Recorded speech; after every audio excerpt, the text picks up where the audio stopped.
Exactly 50 years ago today, on September 27th, 1969, a man wearing a strange black hooded mask over his head and featured over his torso a white cross with a circle on it approached a young couple, Cecilia Shepard and Brian Hartnell, while holding a gun. The couple was relaxing on a blanket on the shore of Lake Berryessa in Napa, California. Brian engaged the assailant in light conversation on the hopes of just giving him some money and his car keys so he would leave. Unfortunately, that would not be the case.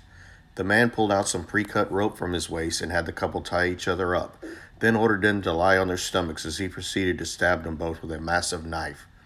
After the brutal attack, Brian was able to get his hands untied with help from Cecilia and crawled his way down to the main road for help. He was spotted by a man in a boat who called the authorities. After the attack, the man scrawled on Brian's car door a strange message in the symbol of the Zodiac.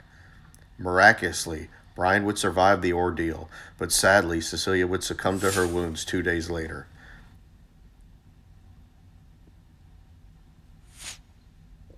Hi, everyone, and welcome to Cracking the Zodiac Part 3, Lake Berryessa. I wanted to make this film on the exact 50th anniversary of the Lake Berryessa attack, mainly to commemorate it and talk a little bit about what it means in terms of ever trying to catch the Zodiac killer. I know I've talked about this attack in the past, but it really is the one that gives us the best evidence into who the Zodiac killer could be. And we know that's because Brian Hartnell did survive the attack, as said earlier in this video, and he was able to give a really good description of the attacker. Although the attacker was wearing a hooded mask, which was, of course, the black mask, as we'll show, with the eyes cut out with the clip-on sunglasses, as Brian called them, over it, and of course he had the Zodiac logo on his torso, the circle with the cross on it. And after the attack, Brian gave just a very good detailed description of what he saw. That's how we knew he was wearing the costume, obviously. Cecilia also gave a good description of the attacker as she died 2 days later, but we were able to interview her before she passed away. And we know that both of them together both agreed that he was, a pretty much a heavy set guy, any way you look at it. I think Brian did say he was wearing a jacket that could have made him look a little heavier. Depending on what kind of jacket it was, maybe he could have been a little smaller and looked heavier due to that jacket, but he did, pretty much agree that it was a pretty stocky assailant. He wasn't exactly sure on his height, but he did say it was around 5'10", 5'11". That's why when you see that one sketch that the police did of the attacker, I think they have him right at 5'11" at the top of the hood. I think Cecilia pretty much agreed with that height. And one thing that I had mentioned before that they both agreed on was that they could see the attacker's hair come through the eyelets of the mask and that it was dark brown. That's something they both said independently of one another. That's why I really do hang my hat on that.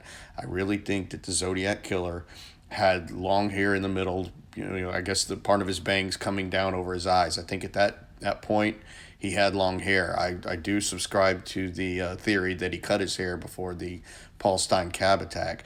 That is just something I really take to the bank when they both said it independently of each other, that his hair was coming through the eyelets and that it was dark brown. That definitely gives you a clue into who this guy could be.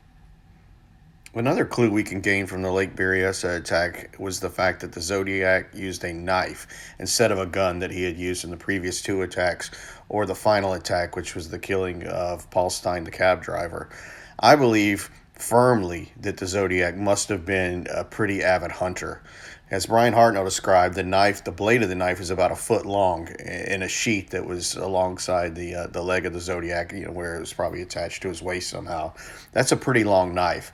And to just take it out and be able to start stabbing two people, as Brian would describe, chomp, chomp, chomp, that's somebody that's pretty handy with a knife. That's somebody that's probably killed game, cleaned animals, and done this sort of thing, because I don't think he probably killed too many other times other than the 4 known Zodiac murders, and we know that a knife wasn't used in those attacks. So I really believe that's another place people should go looking to see if he was a pretty avid hunter, because it's a lot more impersonal just to pull the trigger of a gun. But I can't, see particularly some of these other suspects out there that are floated around, just taking out a knife that big and just with no hesitation just start stabbing people in the back with a knife that long.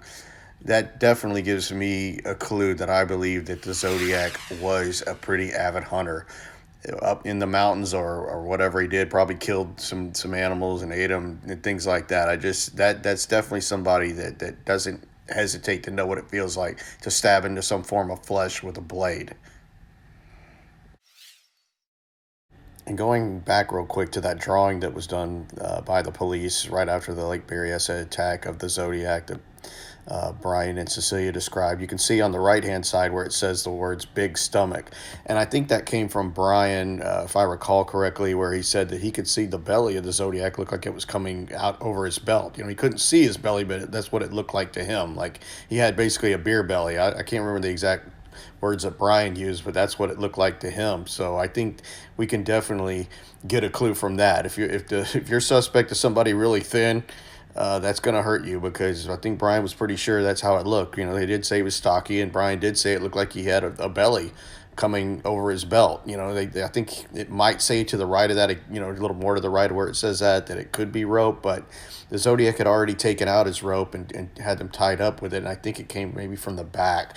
So I don't think that's extra rope that he had in his belt. I think he did have a belly. That's just something we can get from Brian's description. And of course, we also know that the Zodiac wrote on Brian's Volkswagen Carmagia car door, where he wrote the dates of the previous Zodiac attacks, and then he wrote the words "by knife." Well, Zodiac researchers a while back figured out that came from a Tim Holt comic book that had something on it called the Death Wheel, where it said "by rope, by fire, by gun." And the Zodiac also reiterated those phrases in the Paul Avery Halloween card that came out later. So that was always a something interesting that came out of the Lake Berryessa attack. One final thought is that I believe the Zodiac was reenacting the part of the Lord High Executioner from the operetta The Mikado by Gilbert and Sullivan.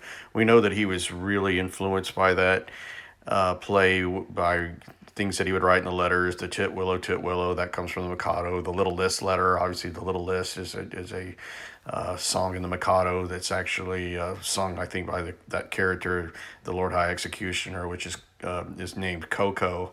And in that story, Coco was condemned for the crime of flirting, and was the next person scheduled to be beheaded. And the town authorities thought if electing him to be the Lord High Executioner, he would have to kill himself first, and thus wouldn't be able to kill anybody else. So it's kind of all a little strange, but you have to kind of know the Mikado a little bit when you really get into the Zodiac. But I think that's definitely something he was kind of acting out, and something that I think Zodiac researchers should really look into and learn about the Mikado, because obviously the Zodiac was heavily influenced by it. So that's about it. Thanks for watching. Please go check out my other videos, specifically the first Cracking the Zodiac. It's been really successful. I appreciate everyone supporting that video. It's been great. Please like and subscribe. Thanks.